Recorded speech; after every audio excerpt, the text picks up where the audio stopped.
મહારાષ્ટ્રના ચંદ્રપુરમાં ખેડૂતનો અનોખો વિરોધ જોવા મળ્યો છે. રાજુલા ગામના ખેડૂતે દેવા માફીની માંગ સાથે બળદ પર બેસીને તાલુકા કચેરી પર પહોંચીને પોતાનો વિરોધ નોંધાવ્યો છે.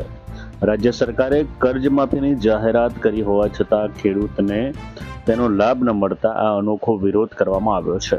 ખેડૂતની આ રજૂઆત બાદ સ્થાનિક સ્તરે ચર્ચાઓ તેજ બની છે.